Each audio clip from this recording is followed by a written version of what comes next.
I think my goal is I hope I get deported. I'm kind of hoping I get executed.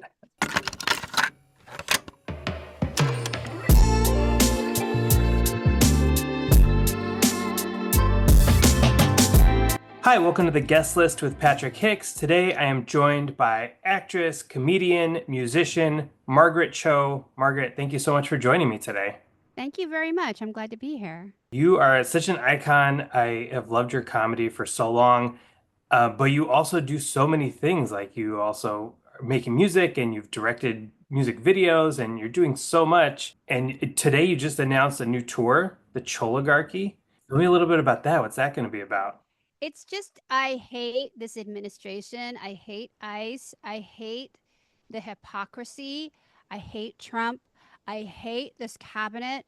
I want things to change. And a lot of the fault of it is comedians. Comedians got us here, and comedians will get Isn't us that out. weird? Yeah, isn't that a Yeah. weird turn of events? So we have to use our own tools to dig ourselves out. And so I'm like really throwing it down. And I think my goal is I hope I get deported. I'm kind of hoping I get executed because I'm just really like coming at it with all that I have because I've never been so angry at, you know, what's been happening politically. And I used to go to rock against Reagan with like the dead Kennedys and like Flipper in the 80s. Like this is like I've been political for my entire life and this is just Yeah. can't believe how bad it is. So now I'm launching my own tour, which is trying to combat whatever I can. It is a very weird time when it's like, why were people listening to Joe Rogan and Andrew Schultz? Like, what is happening? Did you know It's any of those guys? I mean, you must have from they're like, friends of mine. Andrew, I don't know as well. Joe, I have known for nearly 35 years, yeah. and he is the most surprising one of all. Well, Theo Vaughn is actually a good friend as well. They're good Hmm. friends. Andrew I don't know, but as much. I've just met him. But we're all Yeah. peers. We're all doing this, and it's shocking. But I think they they don't live a marginalized life. They've never had to deal with homophobia or sexism or Right. racism. They just don't know. And so it's my job and the job of progressive comedians to come and try to combat that, Yeah. you know. But yeah, it's heartbreaking because they're especially Theo. Like I really love Theo as a person. Yeah. So it's something that it's weird when you find out these people's political leanings are so different from yours, or somebody like Rob Schneider, who I've known since I was a child. Like it's so That's a upsetting. weird one. Yeah. Or Roseanne. Roseanne is really, it's like when people lose family members to Trump. Yeah. That's kind of what's happened in comedies. We've actually lost our family members, and Yeah. I it's could see so that. heartbreaking. Yeah, I mean, Roseanne was a hard one because I grew up watching her show. It was like my parents both loved the show, and it was a show we watched as a family. Was she somebody you looked up to as a comedian? Yes, Be like and an inspiration at also all? was a friend and also Yeah. was a champion of mine early on, got me a lot of work and really just always kept my name in people's minds of who should we hire? She's somebody that I have always admired. And, she was a pioneer and she was such a progressive icon for Yeah. feminism and for the working class. I mean, Roseanne is all about working class people. Like it's a really beautiful example of how we can talk about class in a way that is so funny and so innovative in American television. So it's like but she also, it's one of those things where you can become so progressive that you go ultra right. Like Yeah. it's weird how sometimes people get so libertarian. Like they go, well, I'm a Democrat, and then I'm like, I'm an independent, and then oh, I'm going to be a libertarian, and then they swing over to the other side, and it's just one of those things where it happens imperceptibly over time. People get so woke they fall asleep again. That's a good way to put it. Who were kind of the comedians that first inspired you to start doing it? I think ultimately Joan Rivers Mm. was really, really important. She really paved the way for women, and also with just seeing her on television showed me the example of who to be. Like you could be somebody like this, and she was remarkable, and she Yeah. also mentored me and gave me a lot of opportunities, and we were very good friends up until her death. Yeah. She was amazing. Yeah. Did you ever watch her documentary? Yes. That Yes. Yes. that that was such a good movie. Such a good movie. So you grew up in San Francisco. You name dropped the Dead Kennedys already, Bay Area legendary punk band. I love that. What kind of Yeah. music were you listening to growing up in San Francisco? I loved anything like Live 105, which was like the new wave station. Hmm. So I was really a new wave kid. Of course, I'm like, from the Bay Area. Of course, I love Journey and Jefferson's Airplane and Starship, and Yeah. not so much into jam bands, but I love the culture of jam bands. I love like the Grateful Dead and like Okay. and I've been to like a fish show, but I've never really, I can't really get into it unless I'm on drugs. Like I have to be in the whole experience. But I love the culture of it. So Yeah. like Janis Joplin and that kind of stuff. But San Francisco Yeah. was always such a great place for music. And, I just went to a million shows. Like there was a place called the Kabuki, which was like the new wave place. So I would see like Sparks there, or Oh, nice. Berlin, or Yeah. going to in stores. This is like sad because we don't. The only place that does in stores is Amoeba around here, and in Yeah. general, the in store where they used to have them in Tower Records is where I would go. I'm like an in store kind of a girl. I'm a sound check kind of a girl. So going to see bands like Squeeze. I think I when I make music, I'm trying to make music like Squeeze, Rockpile, Dave Edmunds, Nick Lowe. Like I'm trying to be a pub rock band from 1978. Oh, that's such a cool specific reference. I love that music too. Yeah, That's so like cool. if I can make a record like East Side Story that says Squeeze's greatest album, all the Mm. songs on there, that's what I'm trying to get to is like that really good place before they turned into Mike and the Mechanics. Like before it sort of did a lot of Phil Collinsy kind of stuff. It's Sure. like Yeah. for me, it's like that pub rock, 1978, 1979. So if you had to pick a song to kind of that reminds you of your childhood to put on a playlist, what would you pick? I think uh, Chamber of Hellos by Wire Train. It's a very like obscure San Francisco band, but San Francisco had like a specific sound. It was a lot of like echoey drums, the very beginning of sort of synth, but like, yeah, it was one of those classic things. Also, another song is Doot Doot by Freur, which is a Oh, I song I remember that song. cover. Yeah, I cover it in my latest record, Lucky Gift. And I love Doot Doot. I think it's such a brilliant, beautiful song. Yeah. I had a long conversation with Kevin Drew from Broken Social Scene about it. So that's a band that I'm not I am in it, but I've never played with them. But I'm an ancillary member. I It's saw like that I'm you made like a public bid to join Broken Social Scene. yes, and Kevin has agreed, and so he said we should play Doot Doot when we get together. So we're gonna Oh, play that's that because that's fantastic. his favorite song too. So, but that Yeah. song Doot Doot I think is it's very much my childhood. It is like like the sounds of early electronic. That's what I love.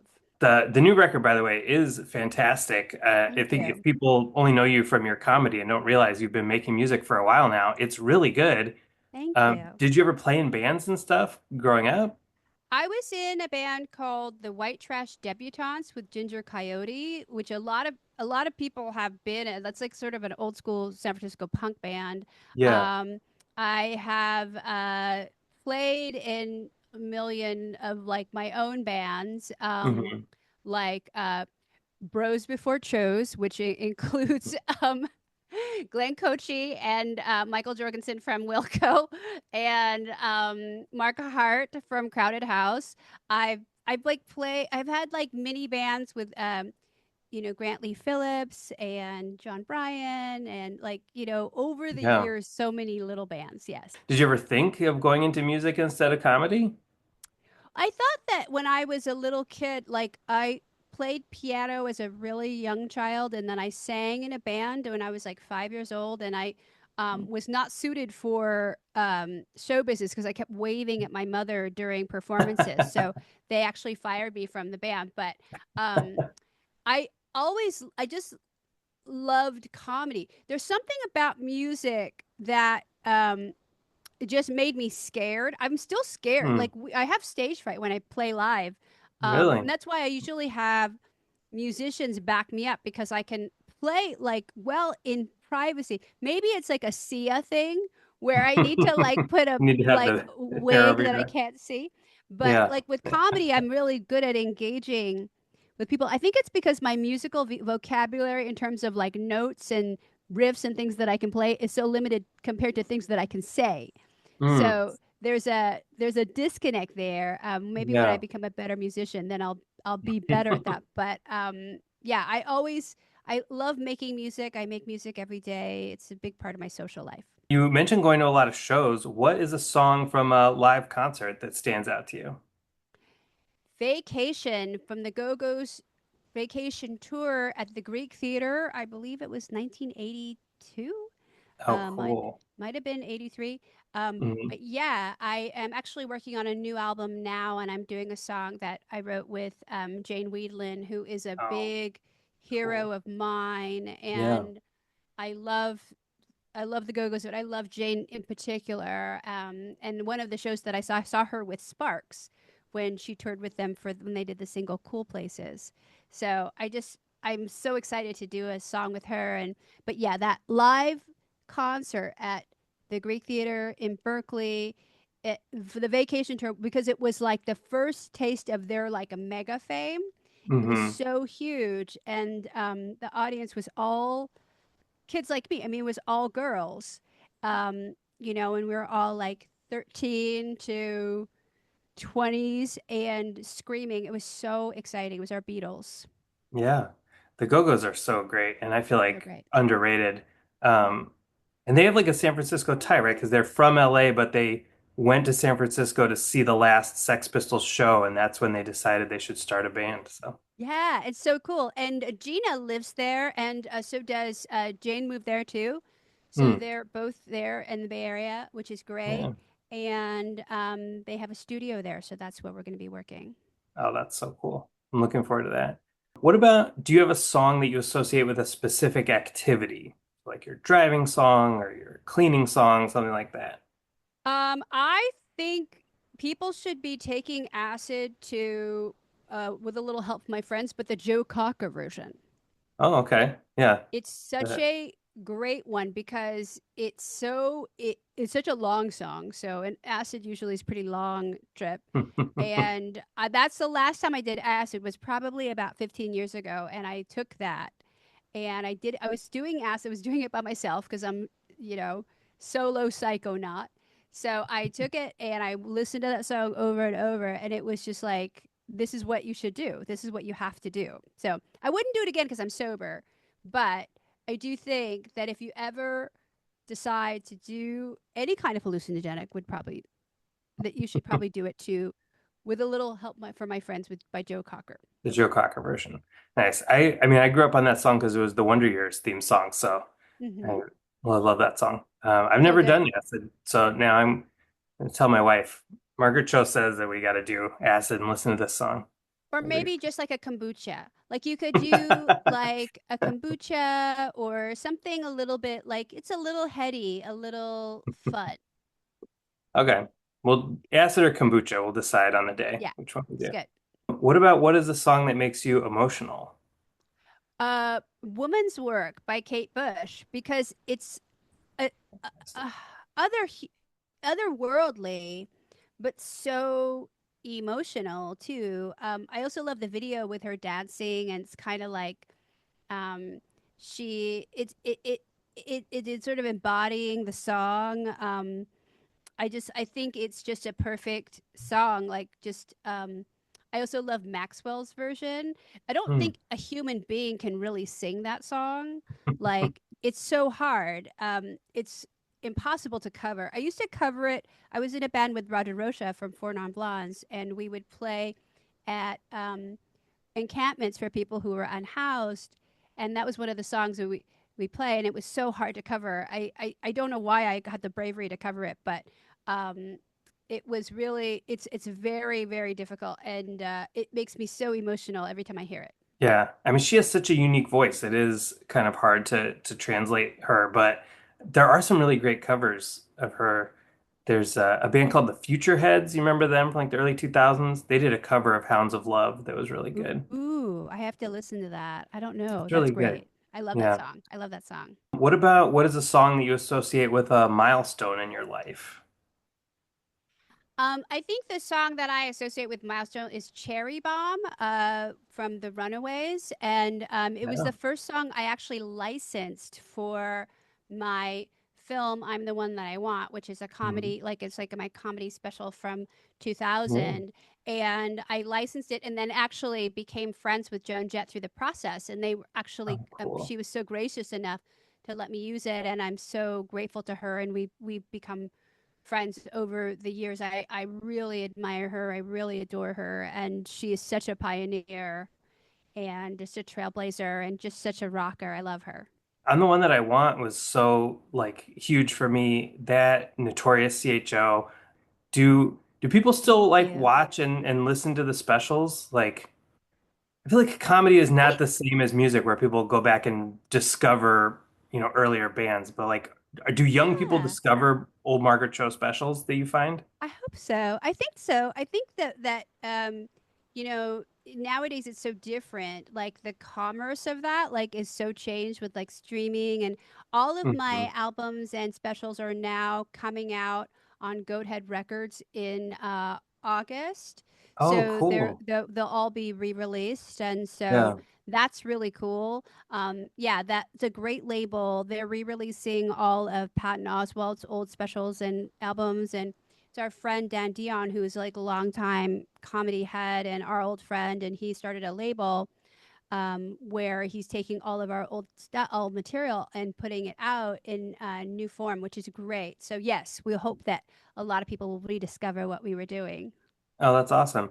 Yeah, because I grew up with like old George Carlin records and Richard Pryor records and yeah, you don't see enough comedy on vinyl anymore, so that's awesome. Yeah, I do love that. Like I love having those records, and I have a wonderful Mitch Hedberg box set that I got to work on, you know, and he had so much material too that was like, we need to preserve it. You know, it's historic. Mhm. And so I hope that people spend more time with that, you know, I think that there will always be a market for that. There will always be people who Yeah. love those old comedy specials and old albums. I mean, it's kind of different from music because comedy relies on like a surprise. So if you've heard the jokes before, but I just find it very comforting. Like I listen to the same comedy albums all the time. And do you do that? Do you listen to any like I old do. comedy albums and I specials? do. I listen to a lot of Without You I'm Nothing, which is wonderful. The Sandra Bernhard Hmm. one woman show comedy special film. You know, it's so groundbreaking. There's a lot of music in there too, which is really fun. But I listen to it for the comedy. I want to hear it. Like it's poetry to me. Yeah, It's not exactly. different from music. There's like a rhythmic feeling there. You know, I love like old Rudy Ray Moore, like Dolomite records. Oh Like yeah. I love Yeah. an old like Red Fox. I think yeah, I think all those things are really important to listen to. And there's a lyrical quality that is like, it's like jazz and it's like poetry. And, you know, it's Yeah. definitely something that I love to hear. Yeah, the way that the comedian says something like I think about your joke all the time where your mom asks if your friend is the gay and Oh, you're like, yeah. I don't know if he's the gay, but the way you say he'd have to do the Pride Parade all by himself. Like, yeah, there is such a poetry to it. That's a good way to put it. Yeah. Thank you. Um, Thank you. and then my all-time favorite one, I mean, for me as like a music nerd, is when you're making the tape of Come On Eileen and your mom is screaming your name in the background. I know it's a Boran. It's so frustrating. It's so frustrating. Yeah. Because I talk a lot about in the show about like, did you make mixtapes? Did you make mix CDs? And like, yeah, that is how I grew up. You had to tape a song off the radio, and Yes. the DJ could come in and cut it off, or some of your Yeah. little sisters screaming in the background. That's such a universal experience for me that I think kids today are not gonna not gonna understand They'll that. But never know the pain of like having to take an audio like the cassette tape and then like rewind it with a pencil. oh yeah, Like, yeah. when a thing came with like the tape fell out. Oh, it was so painful. What is a song with some of your favorite lyrics? Are you more lyrics or more music? I'm I'm both. Like the lyrically, I'm so amazed by Doechii. Like I'm like I like Denial is a River. Like she packs it in with just so much so clever wordplay or like Nissan Altima. Like Oh that yeah. whole record Alligator Bites like it's she is just the way like the rapid fire but it's also delivered with such glee and it's hilarity and it's glee but style in the on the beat like it's just yeah to me I'm amazed at like lyrically and then like even like modern day like hip hop like if even if you go back to WAP like it's so funny and it's so feminist and it's like there's just switching up the beats but also it's just Cardi and Megan like just so good together. WAP is so funny. And it's like the very best like LaWanda Page comedy album. Like, but it's also so like sonically exciting to hear them. But yeah, I love that. I mean, hip hop really is, it's about punchlines. Like, even when you're Hmm. not necessarily laughing out loud, it's all about like, having that, a lot of it's just puns, but it's set to a beat. So we're like not really getting Yeah. that's what it is. There was like a really good one that I don't think it ever made it to like oh, it was so funny. It was like a TikTok sound, but it was during the Titanic submersible, and they had like released a hip hop track about how they were. I wish I was down there so to watch everybody panic. They fuck around and drown looking for the Titanic. Like it was just so funny because it was like the day that it happened.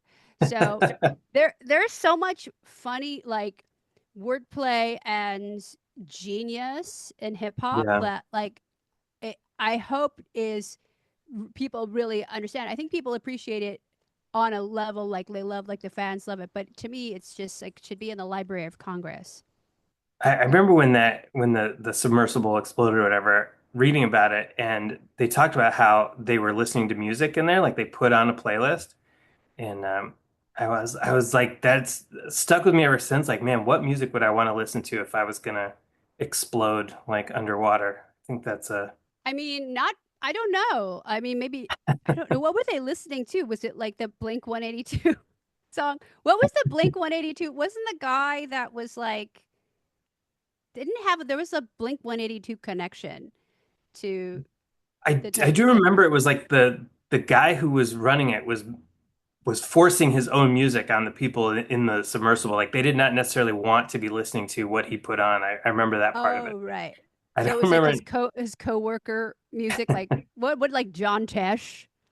Wouldn't that be horrible to listen to like Right. Hammer Dulcimer John Tesh? All right, we were talking a little bit about some of the stuff you like, new wave, hip hop. What is a song you think people would be surprised to find out that you love? Break Stuff by Limp Bizkit. No, you don't. I have a really I have a soft spot for any kind of Woodstock 99. Oh my Um, God. Do you? I I love the band Lit. I love Creed like so much and All it's right.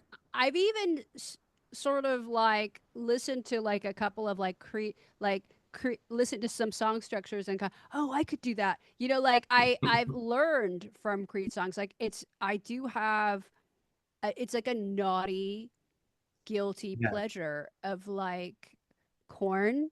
I love Kim Dracula. I love Yeah. I love this is like the only area that my wife and I disagree. Like we're the same age, so we have a lot of the same references, but I tuned out when all that stuff was happening and she got into it. So Hmm. she is a big like fan of like Creed and but one time we went out to dinner there's this place in Chicago that was like an old train car that they converted into like a little diner. So it's like a lot of people go there, after shows and stuff, and you drink and get diner food. And we were there, and they have a jukebox, and this guy was putting on Creed songs, and I was like, oh my God, I want to die. But my wife knew every single word, and so my wife and this group of like drunk bros were singing along to all these Creed songs, and then ended up buying our meal. So I was like, all right, I guess it was worth it to know all these Creed songs. We got a free meal out of it. But- It's so it taps into an emotional truth that I'm not really willing to tell anybody. Like, it's so embarrassing. Um, it's like it's so good and it's so embarrassing to say. Like all of my like, I have such music had real highbrow, like very sophisticated, very elite taste who just are so disgusted by that side of what I love. But I can't help it. I love it. I mean, I don't believe in guilty pleasures. I think, you just like whatever you like. And My friend went to the big Creed show in Las Vegas recently, and he said it was just all Christian evangelicals. And I was like, "Ugh, I don't know if I would want to be associated, but I've always like, I'm so curious about like Christian rock in general. Like, I was always curious about Striper. oh yeah, the Remember? the Christian hair metal band. Yeah. Yeah, I'm like curious about like Christian rock in general. I feel like to me it seems AI. It's got to be I can't like I mean I love spiritual music, like I love gospel and Sure. I love a lot of that. Like I just watched that beautiful, I think it's called Amazing Grace. It's like on Tubi with Aretha Franklin. She's a concert that she did that's I think Sydney Pollack directed it. It's her concert film in a church. Like I love that kind of spiritual music. So Yeah. shouldn't you be able to transfer that to like Christian rock? But I'm suspicious of it. It's weird when it goes into like these niche genres, like Christian hair metal. It's funny, or like I'm a big fan of the band The Misfits, and then when they broke up, like Glenn Danzig went on to form Danzig, but the other guys formed a Christian band called Christ the Conqueror, and it's like Christian horror punk, kind of like hair metally. It's so Yeah, weird. It's it's so it's weird in weird. that yeah, It's but so it's kind of fun. weird. I mean, Yeah. I'm interested. I'm interested in it all. Like, to me, any kind of metal also like it's sonically not as like desirable for me, but I'm also entertained. Like a band like War, who I've actually gotten to collaborate with too, which is so weird. Oh, really? Yeah, That's I cool. did a show with them at Bonnaroo, and they covered me in blood, and I was with them in their dressing room before, and this is when Dave was still alive, and so Hmm. they were all in the tent, but it was like 100 degrees, and they were wearing their costumes, so they were eating like tons of Altoids to stay cool inside of their outfits, and That's so fun. they're breathing out pure mint. It's very Interesting. delicious smelling, Yeah. I saw them and for the first time last summer, actually, and oh they played yeah, in Chicago at Riot Fest, and they're wow. so fun. It's such a fun show. It's like really like the Wiggles or like our child, like it's like a child band. It's so beautiful and innocent to me and cute. It is, although there was still some kind of disturbing stuff. Like it was there I think they like gave birth to Taylor Swift's illegitimate child on stage, and there was some disturbing stuff, but fun. Yeah, I mean it's also deliciously like kind of like we're just being bad kids. So I Right. can't I love it. I think it's really beautiful. All right, going back to the playlist, what is a song that you love that somebody else introduced you to? Oh, was I didn't this is a song that I missed, but I had a friend make me a mixtape and it was Here Comes My Girl uh Oh, by Tom Petty. And it's like um to me it is the most beautiful love song because it is like that is what you feel when you see somebody you love. And it's like the way that the notes are, the way that his voice is. Um that it's the soaring. I mean, it is a masterpiece in taking an emotion and in building a song that actually feels like the emotion. So genius. And I don't know, it's like a song that of course it's a hit, of course everybody loves it, but it's one that, it's not necessarily, it's not like It's Stop not one of the Rocking My Heart biggest. Around. Yeah, Right. it's not one of the ones that they're known for, but like I it's an achievement beyond anything that I could even comprehend. Like I think as a songwriter you go, how did you even do that? Like that's a Yeah. miracle. Yeah. um so yeah, I am truly amazed by that song. Who put it on the mixtape for you, can you say? My ex-boyfriend Knox Chandler, who was the he was once a banshee briefly, and he played bass and cello in the Psychedelic Furs for many years. Oh, wow. So he's a good guy. He's a good egg. What about the other way? What's a song that you put on a mixtape or a mix CD for somebody that you love? I put on a mixed CD for my friend Scott. I put on a Gigantic, the Pixie song, and That's, that's his favorite song. Like he's just like it, that's yeah. it. That's all I need. That's everything, and it's true. It's like sometimes there's a song, that's it. That's all you need. That's one of my favorite songs. And actually, somebody put it on a mixtape for me. That's how I first heard that song. So I think that's just a great song to put on a mixtape. It's so good. Yeah, and when you hear it, it's like that's it. It's it. There's nothing else. That song is so powerful, and that band, of course, I absolutely love. And um I'm good. I'm lucky enough to be good friends with Joey, and Oh, um really? just so admire him and so admire what they've done. And I went to go see them in Atlanta, like, you know not long ago. This is not in the 90s. This is like not long ago, and they broke the floor. The Oh, wow. fans were like dancing and jumping so hard they broke the floor of the Tabernacle in the Atlanta, that show, that venue. So it's pretty crazy. Like people go nuts for them, and I love them so much. What is the most recent song that you've fallen in love with? A song by Dijon called "Talk Down." It's so good. It starts with a Rob bass sample, and it Hmm. takes it in a totally different direction. I mean, Dijon, I think Dijon and McGee, I love what they do together. Dijon and McGee are like, to me, are very uh, similar approaches to music, and they're like use very different chord structures and different kind of time signatures to get somewhere very familiar. And I really appreciate them. Like I appreciate the intricacy of the way that they're utilizing music and utilizing these things that are getting to a place that I feel like I already know, and I really love that. Do you have time for a bonus track? Yes, Teenage FBI. It's guided by voices. Teenage FBI. It's like I love that song, and I went through this period where that's the only song that was like. Sometimes I'll get like very. I don't know if it's like I'm on the spectrum, but I'll be able to listen to a song, but only that song for a couple of years, and it's weird. Oh, a couple of years. Okay, I was gonna Yeah, say I it do gets that for weird. like a couple of weeks, but yeah, a couple of years, Yeah, I can intense. I can get stuck on something for a couple of years, and it's weird.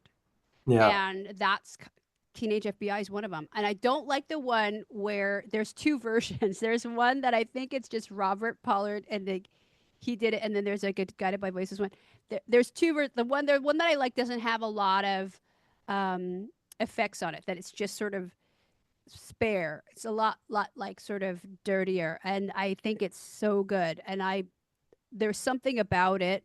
I mean, I love Guided by Voices. I just love his sound. I love him. I love that he's so prolific, and yet that song contains the DNA of anything I ever want to do in a song or ever want to hear in a song. It's perfect. You talked a little earlier about you licensed a Cherry Bomb for on the one that I want. if you were gonna license a song for the Choligarchy tour, if you had like a campaign song for that tour, do you have any choices? Gosh, I think it would be killing in the name of. You gotta like Rage Against the Machine is like right now. It's like that's all we are hearing is killing him in the name of. That's Still sadly relevant, yeah. it's All these all we decades later. need. It's like Yeah. all we need like is that one song because to me that is the feeling of like everybody pushing back against Trump, against ICE, particularly ICE. You know, particularly all of the crazy like Gestapo shit they're doing. Like it's you need to hype people, but it is Rage Against the Machine, and it is that particular song "Killing in the Name of." Love it. Margaret, this was so great. You've been one of my favorite comedians for so long, so I really appreciate you doing this. Do you have anything else to promote besides the new tour, the new album? Thank Anything else you. you want to talk about? Yeah, the new tour. It's I'm super excited. It's gonna be out. I'm gonna be touring. Hopefully, I will be able to stay in this country. I was born here. I should be able to. You know, he wants to like I mean, he's deport getting rid of female Rosie comedians. O'Donnell, so yeah, you I could be know it's that. so crazy. Like it's like what she. I mean, and why is he so mad at her? It's like so weird. Like it doesn't make any sense. Who It doesn't knows? make any sense. She So crazy. Rosie just posted, the comedian Josh Johnson. He Yeah, I had love he had him. a bit that was like, is the leader of the free world beefing with like the voice of a monkey in Disney's Tarzan? Like what? It's like, this is the worst timeline. So bad. It's so bad. Well, I appreciate you doing your part to make the world a little bit better place with Thank you. your gifts. So thank you so much. Thank you. You've heard the stories, now hear the songs. Go to wherever you listen to music, Spotify, Apple Music, Tidal, and you can listen to today's guest's personalized playlist if you search for the guest list with Patrick Hicks.